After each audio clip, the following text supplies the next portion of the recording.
Bob Brandt from Indianapolis. At the time, he was friends with station agent in Olean, Warner Brundage, and Warner got him permission to ride the train to Bolivar or Richburg 3 times, or twice. The 3rd time he went by himself. The road was tore up then. This is Bob's daughter. She was 5 years old at the time.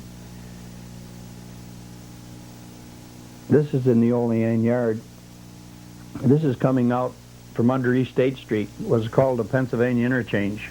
The man walked in front of the train there is Jack Casperson. He was the conductor. That's all out of there now. Tracks are gone, but there's Jack again.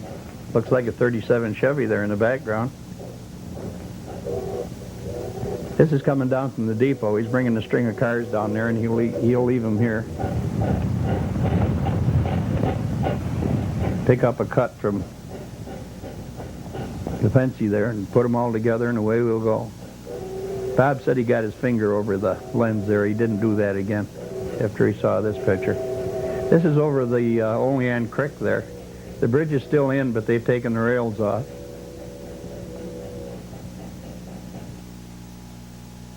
Must be about ready to go here. Building there in the background was the Market Basket Warehouse. Here we go, out east Olean. Olean tile plant. This was the main line. Everything's gone out of there now. Bob took some pictures inside the caboose. They didn't come out too good.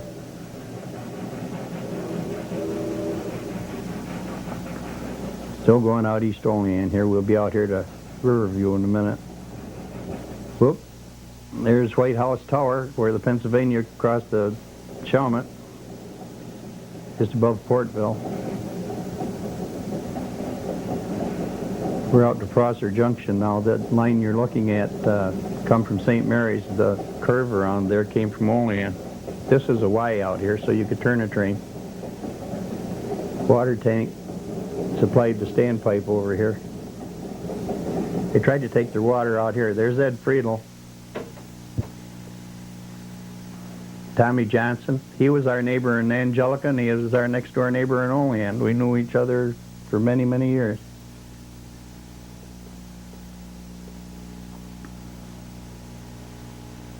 Started to say they'd take their water on out here instead of taking it on in Olean, because in Olean they had to pay for it, and out here it was their own water.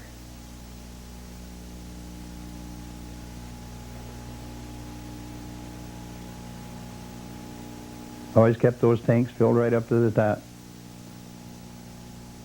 Climbing those hills with the Shawmut roadbed took a lot of steam.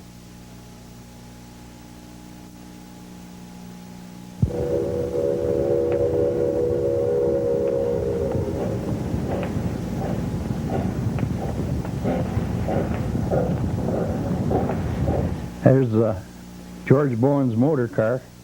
I worked on that section one summer. George is a nice man to work for. He'd get a little excited once in a while. We're up to series here now. When I worked for George, the section gang there, we put in a big sluice pipe. And I guess we were up there working on it for about 2 weeks. 6 feet tall or so, probably 20 feet long.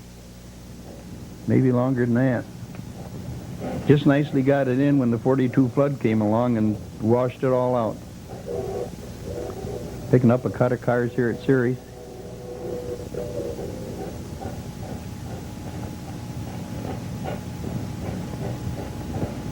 It's the Olean, or the Allegheny River.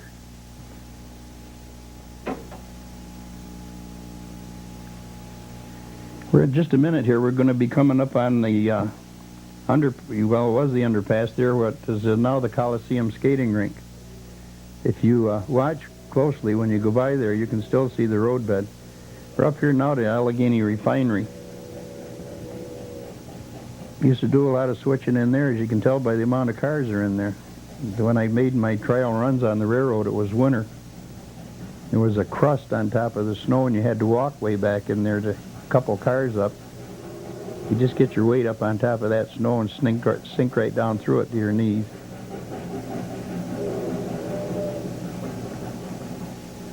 It was, we're up to Bolivar now. Here's Tommy Johnson. That Oil well supply business, I hear, is just going out of business after all these years.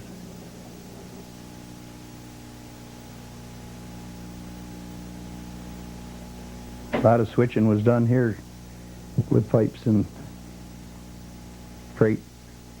Dave Odell there in the background. Bob said he was going to stand here till they coupled up, but he chickened out at the last minute. Kaboom. Here we go up Richburg Loop. Bob got off here. His wife picked him up. You can see this was just the bottom of the loop. You see him start to make some smoke here in a minute. There he goes.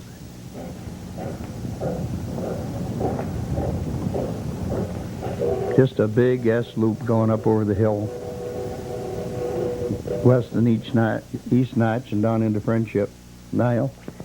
Olean Depot. All gone now. This film is 1947. This is his second trip. Jack Casperson again. The minute you see there's the man that took the pictures, Bob Brandt. That was another Shawmut trademark. If you noticed it, they all had a mop hanging on the ladder on the back end. Never noticed it on any other railroad. There's old John Doherty. He was also a neighbor of ours. Nice man.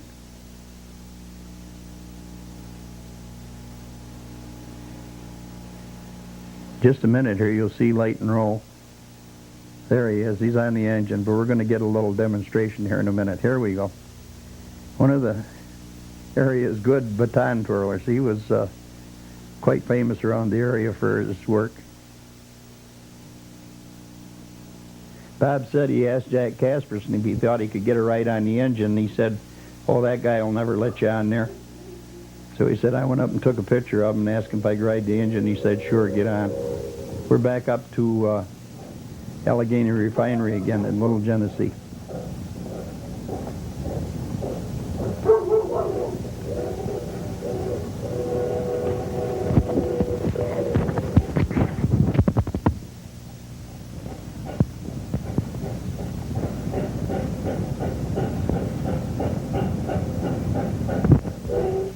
Then let one drift back down into the refinery.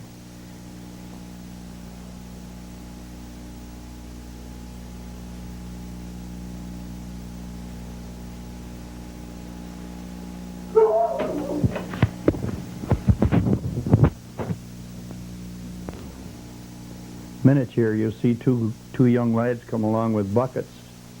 Last year, a gentleman was in the coach and said he worked for the scrap dealer, and I said, "What do you do?" Or "What did you do?" And he said, "Well, they gave me a bucket," and I walked along behind and picked up nuts, bolts, spikes, whatever was left behind. And I told him, I said, "I'll bet I got a picture of it. I think he's this one on this side with the bucket." I hope he comes back this year. Really a sad scene, isn't it? We do have a door out of this coach. Here's old Cotton Hoffman. He looked just as clean when he went home from work as he did when he came. And he'd fire the engine and work all day, and he was spotless. Always smoked a cigar. There's Leighton Rowe again. He was the fellow that was twirling the baton. He was the engineer on the wreck train. We're back to Olean Yard again here after the tracks have been taken out. Over here in a minute, you'll pan over to the side.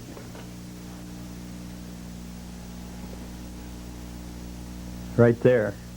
They built new dikes in there where, though, you see the end of those rails, and those rails are still there under the dike.